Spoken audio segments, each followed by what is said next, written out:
वो बुजुर्ग हैं जिनसे मेरा राब्ता कोई 5-1 साल हो गया, 6 साल हो गया।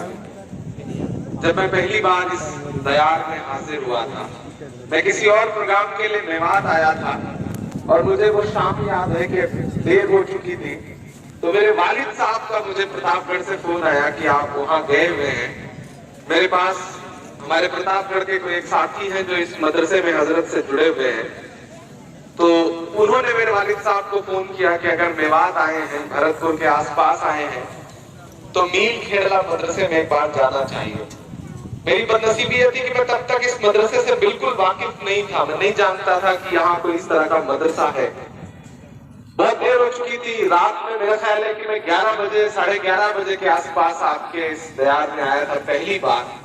और जब मैं पहली बार इस मदरसे में आया और इस मदरसे का निजाम देख करके, इस मदरसे के तलबा से मिल करके मुझे ये महसूस हुआ कि ये वो दयार है जहां बार बार आना चाहिए।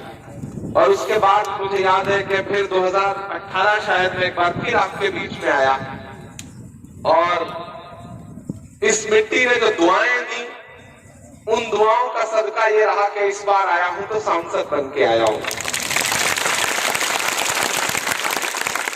मैं एक बार फिर से यहाँ जो जिम्मेदार लोग बैठे हैं, साजिद प्रधान साहब, अशोक जैन जी, मुबीन प्रधान साहब, राम खंडेलवाल जी, चौधरी अख्तर साहब, हाजी अल्ताफ साहब, सद्दाम साहब, हसीन साहब, हमारे माइनॉरिटी डिपार्टमेंट के राजस्थान के चेयरमैन आबिद कागजी साहब, हमारी माइनॉरिटी डिपार्टमेंट की national office bearer Ruby Khan साहिबा, इंसाफ आजाद साहब, बीना सरपंच जी, सरयू सरपंच जी, बाज खां सरपंच जी, जमशेद सरपंच साहब, राहुल सरपंच जी,